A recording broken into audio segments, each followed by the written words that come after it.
Are you ready to deep dive into the world of EQ matching? Well, lucky for you, I'm going to break it down unlike it's ever been done before. What's up, JST fam? I'm Miami Dolphin, and my goal is to make the best content possible, so please hit that subscribe button as I'm trying to hit 50,000 followers by the end of the year. If I don't, my mom says she's gonna make me get a real job, whatever that means. This is a real job, Mom. If you watched my last video, you know that EQ matching is taking a source and giving it the frequency response of another source. You also know that I love making wrestling references, so I'm going to EQ match myself to Dwayne "The Rock" Johnson.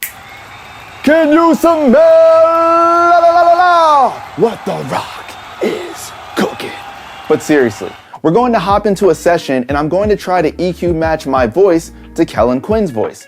I'm not gonna go in my vocal booth, use any fancy treatment, just me, myself, the Slate ML1 microphone, and a one take. So let's skip the questions and get straight to the session.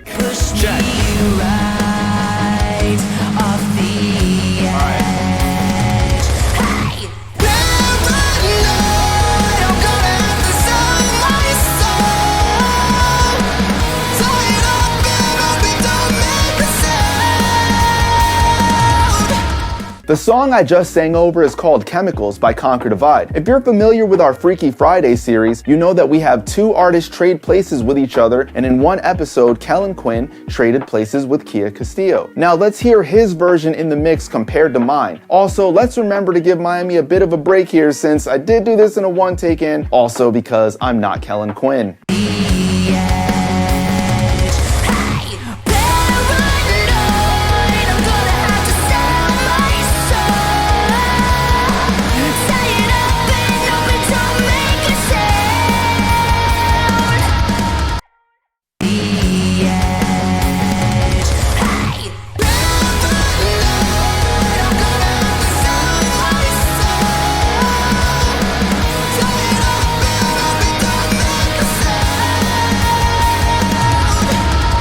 As you can hear, his vocal take has more personality and warmth, and my vocal is a bit more shrill due to the recording environment and has a bit less character, which I did on purpose for this video. So the question now becomes, can I EQ match my vocal to Kellin Quinn's vocal and take on the characteristics of his voice? I guess we're about to find out. I'm going to be using Ozone for this. The EQ matching section is right down here. So this first snapshot that it's going to take, I'm going to be using my vocal. It's extremely important that you do this when something is the same and there's the same thing is being sang or the same thing is being played, that you do it at the same spot because it's going to give you the best results.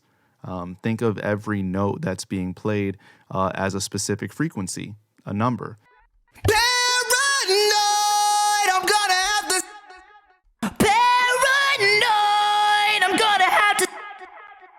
All right, this is already EQ matching now. So let's take, I'm going to mute his vocal and I'm going to listen to mine. Let's see what happened.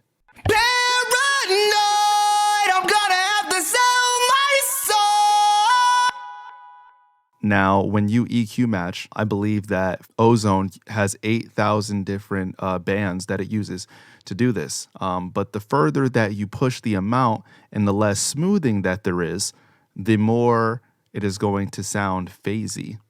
But let's listen to it at full.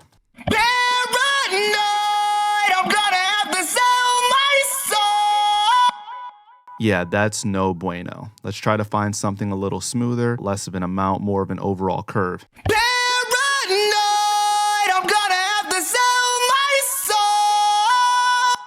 And now I'll switch with Ozone on and off. Take a listen.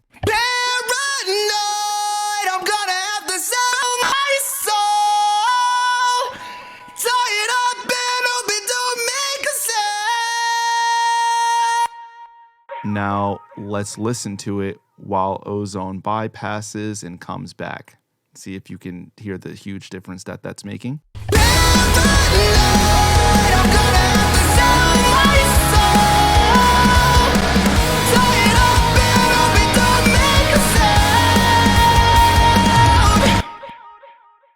All right, let's try something fun here.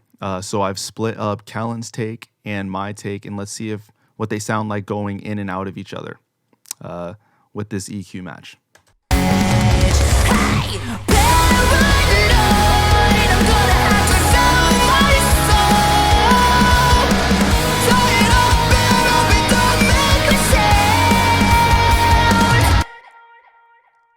So after doing the test, I would say the answer is no. Like kinda, but no.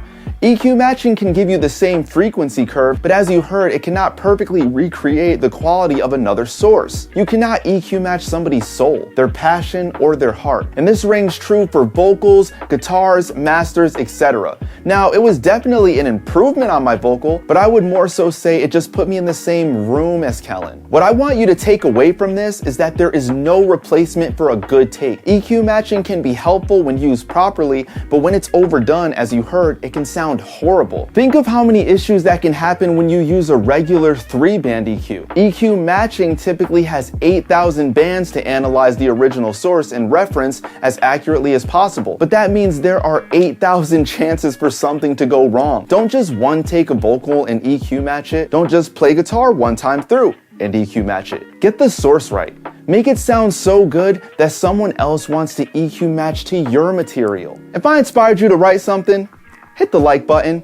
Don't forget to subscribe. You only have to do it one time. And tap that bell for notifications so when a video drops, you know the location. Until next time, I'm out of here. Mic drop. Except as engineers, we know I wouldn't drop it because that would get really expensive. Later. Why do I never have a microphone laying around?